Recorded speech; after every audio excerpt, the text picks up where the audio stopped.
Welcome to the Broncos podcast with Troy Rank. I'm your host, Troy Rank, columnist for the Denver Post. It is a Victory Monday. Wow. I mean, every time we think this team is off the roller coaster, that we can move the Pepto Bismol back into the cabinet, you just start swigging it again. Maybe even get a chaser at this point.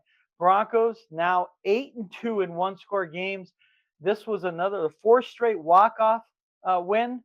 This one was different because it came down to the defense on a two-point conversion where Nik Bonitto, just in the nick of time with his club hand like a WWE wrestler, bats the ball down onto it. It was a wide open Jeremy McNichols. It would have been an easy walk-in score, and the Broncos would have lost. They didn't.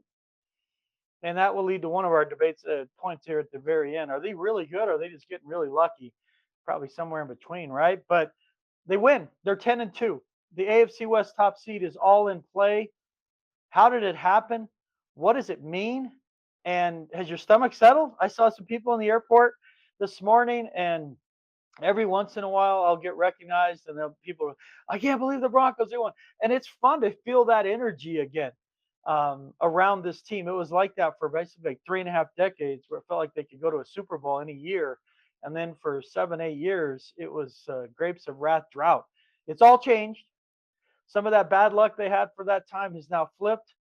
And they're finding a way to make plays, and they're doing it in ways. I was just talking to my son about this, and it's just like this Broncos team is 10-2. They've won 9 straight games, and they've mastered the art to make it feel like a loss when they win at times, but they're winning, and they need not apologize. But folks, the AFC West is that's the stronghold. They've got that, barring some weird collapse. But the AFC is so wide open. I expect more. I picked them to win the division. Can they get a little better? Can we set the bar a little higher? Because it feels like they're really playing with fire. But we're going to get to all of that after the break. Nik Bonitto, Bo Nix, an unbelievable fourth. And what is up with this team? Is this sustainable to continue winning games this way? All of that is coming up right after the break. Have you been hurt in a car wreck or injured at work? What are you waiting for? Give my friends at Hoggatt Injury Law a call. Their motto with us, it's personal. That's because it is. I've known Darby Hoggatt forever. We became friends as we watched our sons play baseball across the country. We talked a lot of Broncos. He said, you need to do a podcast. And he has been there, A1, from day one for me. The thing is, Darby's clients become his good friends. You don't even have to pay Darby up front. If your case goes as planned, Darby will be the one writing checks to you. So again, been injured in a car wreck, hurt at work, give Darby's team a call. That's 1-833-HOGGATT. That's 1-833-464-4288, or visit the website at hoggattlaw.com. Welcome back to the Broncos Pod. I am Troy Rank, your host from the Denver Post. Hopefully, you're able to gather yourself. Hopefully, you made it on time to work.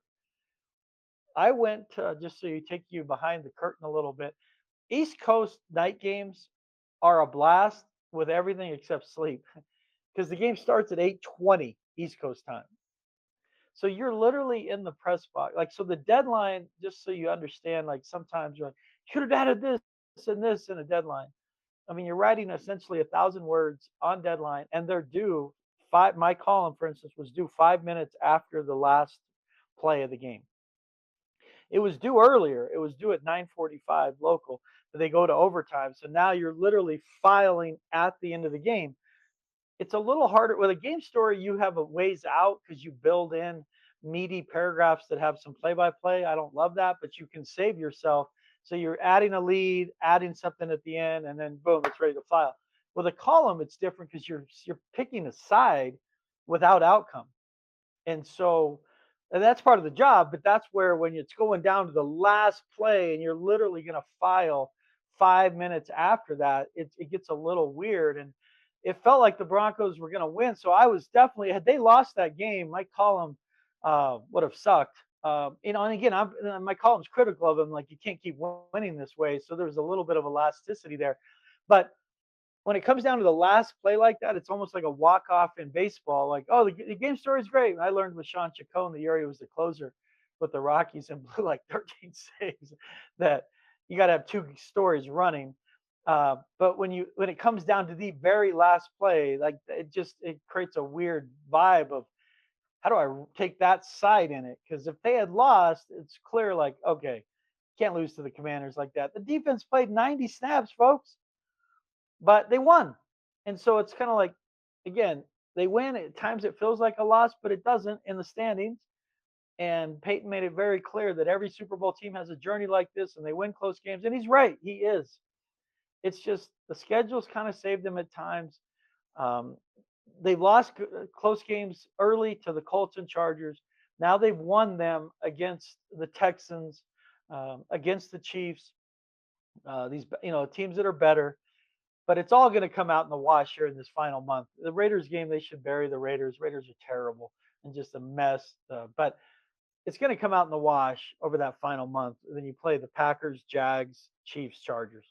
If this is winnable, but how did they get there? Unbelievable sequence at the end of the game. Nik Bonitto, he had one sack, but for the most part, a quiet night. Give credit to Cliff Kingsbury. They had a really good game plan. I think they borrowed some from the Chiefs where the ball's out quickly. You're not putting your quarterback in danger because the Broncos' biggest strength, beyond just their defense as a whole, but more specifically, is their ability to pressure the passer and get sacks. And it's hard to get sacks when the ball's coming out quickly. And it becomes a little problematic for Denver because while everyone wants to say it's just like 2015, Troy, listen, I covered that team. I was the beat writer for the Post and wrote those stories when they won the Super Bowl that year. There's a distinct difference in these two teams in that the 2015 team got takeaways. The 2015 had like 6 defensive touchdowns. So they were a weapon in a way that was different than just solely kind of dependent on the pass rush. And so where the Broncos get vulnerable when they're not pressuring the passer, they're having trouble getting off the field on third down. Again, 90 snaps last night. They got crushed on third down for long stretches. We'll see where that number ended up, but it wasn't great for most of the night. So the Chiefs on third down, we'll look at the team stats. The Commanders on third down, 8 for 17, 3 for 3 on fourth down. So you're talking about 11 for 20 on money downs. That's tough. And again, you get the one takeaway on just a clumsy high school pass by panic by Marcus Mariota to Dre Greenlaw, and that was kind of it. But it all came down to this, and this is where I will give them credit. The ability to win close games is a skill. The ability to do it repeatedly gets into that gray line of luck at times. And they had some calls go their way last night. But you get down to one play and you take the timeout, get that Kodak image, as Sean Payton said. Vance Joseph changes the play call. And it's a hell of a strategy by Washington to leave a free rusher and make sure that he's the most athletic guy in the Broncos defense in Nik Bonitto. But he comes free, the other guy goes free. I mean, that pass, if Mariota just lobs it, or rainbows it, it's a 2-point conversion and they win. Again, he panics a little bit. Bonitto kind of breaks down and Mariota kind of and then he like tries to throw it late as he got closer and he deflects it. It's a great athletic play. It's also a play that Mariota probably should make, and Jaden Daniels, I would say there's about 95% chance he does make that play. But schedule is who it is. Not their fault Daniels wasn't playing, that he's hurt. But give credit to Nik Bonitto. With his club on his hand, he's had that ever since he pounded the turf when they lost to the Colts. He's had this issue with his hand, so he gets it. He basically said he hates this club because he feels like he probably would have had an interception. That would have been a hell of a way to end it as a pick six to the last play of the game. Well, it wouldn't be a pick six, it'd be a conversion on an extra point, but you get the idea. But the Broncos win. They win despite giving up 30 first downs to the Commanders, to their own 23. They win despite giving up 419 yards, but they had 402 offensively. The big difference is the Commanders were able to run the ball more effectively than the Broncos, 143 yards to 87. It was a good game plan. And you wonder when you look at the Packers, especially with Josh Jacobs, you look at the Chiefs, if Amari and Hampton's back for the Chargers, are they going to steal from this blueprint? Ball out quickly, and kind of go after the Broncos a little more aggressively on the ground. We'll see. I mean, the Broncos can make adjustments, but give credit to Nik Bonitto. There's a reason he's going to go back to the Pro Bowl and he's going to be in line for All Pro consideration. He made a play when he absolutely have to, but to ask your defense to be on the field for 90 plays, really? That is insane. I can't think of a time in the last since I've used the NFL official stats that list the snap count where I've seen 90 snaps. I've seen like 53, like low numbers where you're like, oh my God, they barely had the ball. I can't recall a snap count beginning with a 9. But the Broncos, it worked out. They found a way, as they have been finding a way. They win their ninth straight. They're 10-2. They maintain that couple game lead in the AFC West, and they are still tied for the top seed. That's what they're shooting for with the Patriots. Patriots have, I think it's Bills, Ravens, and then like it gets easy for them. Jets, Dolphins. I mean, they got some easy games. Although the Dolphins are playing a little better, but they're still in it. The one seed is in play, but I think we all agree they got to play better, right? They can't keep winning this way, can they? Like we all ripped the Chiefs, me specifically, about how lucky they got last year. We got to be honest. Broncos are getting some favorable luck. You make your own luck, but they're getting some calls where they need to give themselves more margin for error, folks, and not count on keep it close and then Bo go play amazing in the fourth quarter. But hey, he did it again. He did it again, and I want to get to that after another quick break. Listen, when you face curveballs from family challenges, divorce, legal separation, child support, alimony, custody, you need a lawyer who understands human dynamics, the courtroom, and is willing to fight for your rights. You need Ted Shih. He's a graduate of Cal Berkeley Law. Ted brings 40 years of courtroom and 20 years of family law experience to your corner. Ted's been a social worker, a police detective, but first and foremost, he's a trial lawyer. He's tried cases across the country and in Colorado. Martindale Hubbell ranks Ted among the top lawyers in the U.S. You want an expert to navigate your family challenge? Call Ted. His passion is putting you first. He will work to settle, but he's not afraid to go toe to toe in a trial. Ted can be reached at theoshih at AOL.com. That's TheOshih at AOL.com, or give him a call. Write this number down 303 475 2981. Ted promises to respond to your concerns within 24 hours, 365 days a year. All right, welcome back to the Broncos Pod. Again, if you're just joining at this segment of the program, I'm Troy Renck, columnist for the Denver Post. I would encourage you to read all our work in the Post from the game. Parker Gabriel's 7 thoughts after the game are amazing. That's up now on denverpost.com/Broncos. My column is up saying that, hey, need not apologize for a win, but you can't really keep winning this way. And I'll stand firm on that. Maybe it's my baseball days, but there's a course correction coming here if they don't start giving themselves some margin for error and having a little more balance offensively in the run game. Um, and then Luke Evans has got a great piece as well, examining Alex Singleton returning from testicular cancer. Just an inspirational game for him. And this team's got it going on. Their culture, if you see that sideline, you see how these guys care.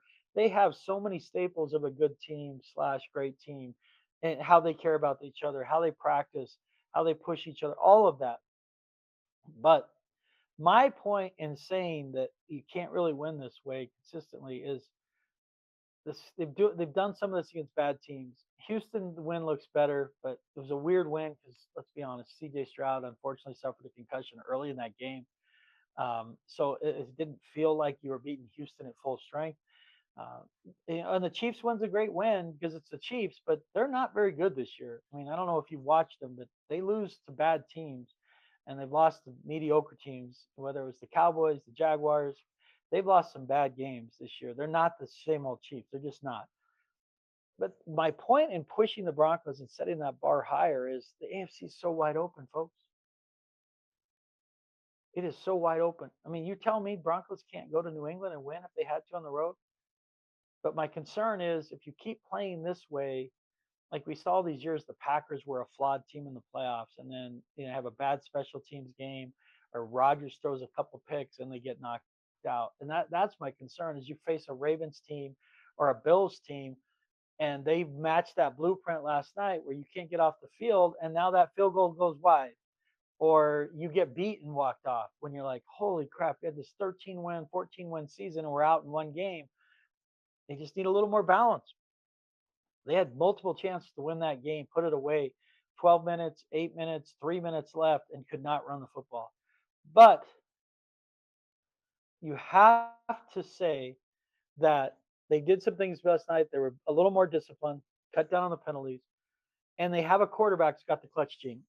I used to talk to Derek Jeter about this when I was covering baseball, and he would say a clutch player is someone who's good and who plays the same way in the clutch. So you don't. It's not necessarily a guy who's hitting 220 and then he hits 340 in the clutch. There's examples of that, but for the most part, it's like Carlos Beltran was a great player, and in the playoffs he was even a little better. But it's like doing a great players match their statistics in the clutch against great pitching. So you're doing it against the best. You're not getting fat on a fifth starter. Bo Nix has the clutch gene. He's got 6 fourth quarter comebacks. And when they needed a drive in overtime, he delivered. The scary thing is how good he gets in these situations. The problem with it is every time he plays like this, it involves tempo. Right before the end of the half last night, he was 8 for 9 on that final drive, I think it was, in the 2 minute drill, absolutely just throwing dimes. And then on that last drive, the touchdown drive in overtime, 4 for 4 for 71 yards. But that you can't be in tempo as your offense because then you're going to have drives that are 90 seconds and you undermine your defense. Now, I'm not sure it would have mattered significantly last night when you're already on the field for 90 plays, but in general, you can't stay in tempo. I do say this, I get this in the emails, and I've said it on social media. You need to sprinkle in more up tempo.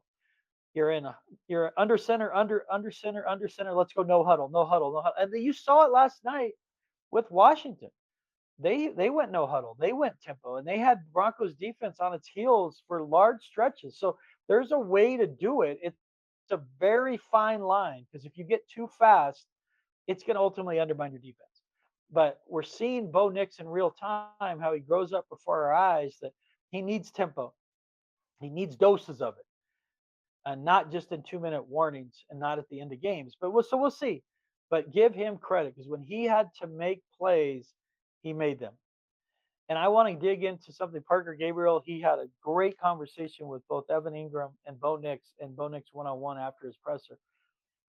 They set up the play to Ingram that set up that overtime touchdown, which is an example of where maybe this offense could go. Like you're like, okay, maybe there's a little more there. And you look at that drive with Ingram. Where's that play? Kickoff. So it was Harvey to 12 yards, and then Troutman for 12, and then Ingram for 41 yards. Here's what I love about that, and Parker Gabriel got to the heart of this. They had an 8 yard gain earlier in the game where Ingram went in, and Bobby Wagner reacted a certain way where he kind of cheated a little bit in, so he wasn't going to get beat over the middle, significantly. So it's something Ingram had seen on film that it's like, hey, it's almost like pitchers and sequencing. Like I'm going to throw the curveball here, and then when you think that curveball's coming, when I run that exact same route, I'm going to throw you a changeup, and that's exactly what happened here. Ingram told Bo Nix during the week. He studies routes. He studies how he gets guarded. He told him during the week, according to both Bo and Ingram, hey, I'm going to be able to get him on inside, and then we're going to fake that and go out, and it's going to work. And it has to set up. It's all about the sequencing because just running either move in a vacuum isn't going to produce the result you want. So you get the 8 yarder, and then a million plays later, here they are in overtime, needing a play, obviously wanted a touchdown because you could, if with just a field goal, did Washington scored a touchdown, they would have won the game.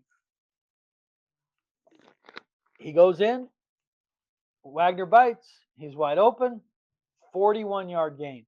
And folks, if you listen to this pod, and thank you, Broncos Country, for those who do and those who email and come up to me in person and say thanks for the pod, you know how I've been saying, if they're going to get where they want to go, Ingram needs to be the second best receiver on most nights. It's not a criticism of Troy Franklin. He's just not ready for that role if you're going to be a Super Bowl type team.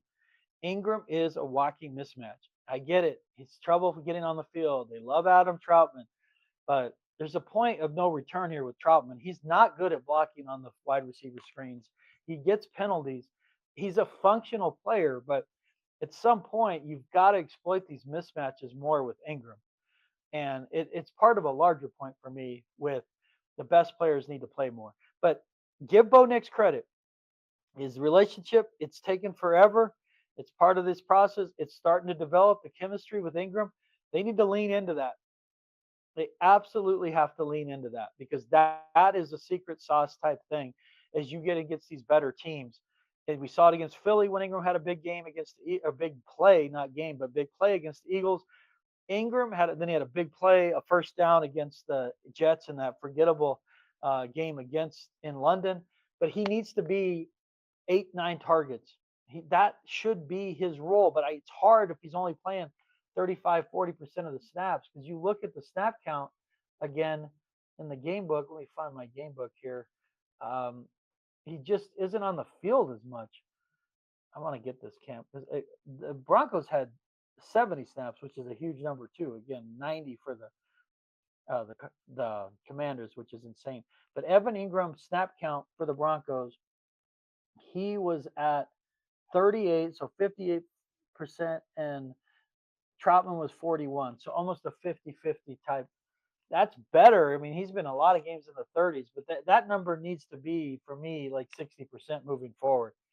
It just somewhere in there, 50 to 60 every game from here on out. Because they've got to grow offensively, and there's a clear way to do it, and that's more Ingram. The second way is as you're looking to help Bo Nix, best player's got to be on the field. Marvin Mims has got to get more targets. He's just not involved enough in the offense for me. He only played 23 snaps. You got to see him as more than a gadget player. And remember, it was last year during this time, it was the final 4 games, but we got 5 left. Mims became their best offensive weapon. They can't forget about that. They can't forget about that. And then the final thing here is we talk about how Bo, let's give Bo credit. Talking about another 321-yard game, played out of his mind at the 2-minute drill before the half and in overtime. Give him credit. There's a skill to all this, and he was nails when they needed him, and he's proven he can do it, which matters. It's so with him, it feels like and I know from talking to guys in the locker room, they feel like if it's close, this guy can get it done, and there's a real value in that. When you got him going 29 for 45, 321, 1 sack. So, but you're talking about almost 50 dropbacks. Again, that number historically is not going to win in late January and February unless you're Tom Brady, Peyton Manning, Drew Brees. And even then, when you get into the high 40s in pass attempts, history tells you just don't win games that way. And Sean Payton just keeps saying it doesn't matter, it doesn't matter, it doesn't matter. It doesn't right now. But my expectation for this team right now is to get to the Super Bowl. And they're not going to do it if Bo drops back 50 times. That's just not fair to him. The problem is they're not rushing the ball well enough. They're not. And part of my column, if you read it when they say you can't win this way, Harvey led them 13 carries, 35 yards. McLaughlin, 6 for 24. Nix, 2 for 16. Mims, 1 for 9. Prentice, 1 for 3. 23 carries, 87 yards. So they showed a little bit of patience with it. 23 of the 70 offensive plays are runs, but they're just not consistently effective. And here's where it hurt. In that fourth quarter, they got the ball back with 12 minutes, couldn't run it. They got the ball back with around 8, couldn't run it. And they had the ball back in the under 4 minutes where they just needed a drive in there to get a field goal to go up 23-17. That game's over. And they couldn't run the football. Harvey is trying to accelerate and microwave his development, but it hasn't happened yet. He's really good in the pass game, and he's got a nose for the end zone. He doesn't need Siri to find the end zone. I think he's got 7 touchdowns now. He's like second. He's in top 10 among rookie touchdowns for the Broncos in franchise history. He's been really good in the pass game, and he had a couple of really nice runs down at the goal line. But they need him to get to where he can have like 15 carries for 65 yards. Start because that's where Dobbins was so good. Is in the second half of games, he was able to control the game. You're able to give it to him 4, 5, 6 times in a span of one drive, and him to control a game and just eat the clock and give you a chance to keep your defense fresh. That's why I keep saying all these parts work together. You can view them in a silo and find ways to praise all of it. But again, if they're going to get to where I think they can go, which is to the Super Bowl, you've got to get to where they can run the ball, not when you have to, but when you want to. And when you want to, and then you have to. Like those things, when you're able to do that, we saw last year in the playoffs with James Cook. You see it with teams like the Ravens. Like that's my concern is you get into a game with a team that can run it and your defense can't get off the field, and now your plan is Bo Nix, having to throw 50 times in a playoff game. I don't like that. I don't like that. So hopefully this game shows them it's another reminder, kind of that punch to the forehead. Best players need to play the most. Ingram needs to continue to be 50 to 60% of the snaps. Find ways to involve Marvin Mims more and get to a point with this run game where you just say, you know what, Harvey, it's your game. I don't need to see three guys. I'll be honest. I don't need to see three guys run the ball. I want to see a steady diet of Harvey and see if he can figure it out. And this week against the Raiders, maybe that's the game. Go in with the idea. What would it look like if he gets 20 carries? Because at some point, they need a guy they can trust in that situation. They don't have it yet. And that's where we finish all this. The good versus lucky debate. And I'm getting crushed by Broncos country. You guys are mad. They're winning. Why does it? All does it matter is the scoreboard. You don't understand the NFL. It's all one-score games. Listen, I've been covering the NFL for 15 years. I understand how the NFL works. It's in context with a team that's trying to get to the Super Bowl. This isn't, I can't believe they won. It's, oh my God, the Broncos won a game. Those days are over. This team has a chance to get to the Super Bowl. Very good chance this year. Patrick Mahomes misses the playoffs. Joe Burrow's going to miss the playoffs. Lamar Jackson can miss the playoffs. Hell, Josh Allen's kind of hanging on. Like it, I don't know that you're going to see over the next few years a more cleaner path, an autobahn path to the Super Bowl than the Broncos have this year, which could be ultimate home field advantage the entire way, or at least one home playoff game, and then having to, let's say, go play the New England without Bill Belichick, without Tom Brady, without Rob Gronkowski, without Lawyer Malloy, without Ty Law. I mean, again, that's my point here is you got to get to where you can win these games more comfortably and with a little more balance. Because I compare, Sean Keeler and I debated this in the post, and it should be popping online at any point. You can find it. It was like, are the Broncos more like the 2015 Broncos or the 2024 Chiefs? Neither one's an insult, folks. That's a great comparison if you're in that same sentence as those teams. But as I told you, the 2015 team, it's not apples to apples. It's going to be how about them apples if they're not careful. Because Peyton Manning in the playoffs is better than Bo Nix right now. Maybe we say that differently in 3 months, but that's still Peyton Manning. As poorly as he performed that season, Peyton Manning in the playoffs was unbelievable in his ability to audible the plays, get them in the right plays, and keep them on the field enough. That 2015 defense had two Hall of Famers in DeMarcus Ware. Von Miller will be a Hall of Famer. And Keith Talib's kind of in that conversation. You got other potential Ring of Famers in Chris Harris, Derek Wolfe. I mean, the point is that was a historically great defense that got takeaways. So they won a lot of close games, but they also are winning against future Hall of Fame quarterbacks like Matthew Stafford and Aaron Rodgers and Ben Roethlisberger and Tom Brady and Cam Newton, who was the MVP that season. So it's a little different if you really dig into it. So it's not too, but the Chiefs comparison, I was the one last year that said Chiefs were getting lucky. And everyone said, well, they put themselves in position. And they did.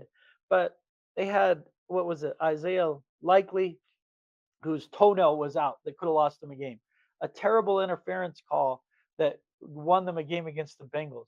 A botched snap by the Raiders when they're in field goal range off like the guy's face mask, O'Connell. And then a blocked field goal with the Broncos. Like it was just one after another after another. They go 11-0 in one-score games. All-time NFL record last year. Guess what the record in one-score games is this year? 1-6. Again, correction, course correction. And maybe the Broncos don't suffer until next year. That'd be great. They're 8-2 in one-score games. That 2015 team was 9-3 in one-score games. But it's interesting to me that 2015 15 team got it punched in the mouth late. They had an ugly loss in the second half, got throttled by the Steelers in Pittsburgh. Antonio Brown went off, and he didn't play against them again in that playoff game in Denver, which helped because who knows if they beat Pittsburgh there if Brown plays. But they get throttled there. They had an ugly, ugly, ugly loss to the Raiders, and that reset it because they were like, if I remember, they were like going to be the first team ever to start 9-3 and miss the playoffs, and then they got it together again. And that was what they needed, that reminder of, hey, we can't keep winning this way. We can't keep trying to just walk and thread this needle. And I hope that's what the Broncos learned that lesson last night without a loss. You go, you destroy the Raiders, put footprints on the Raiders, and then it gets real. And that's where, so are they lucky? Are they lucky? Are they good? It's both right now, to be honest.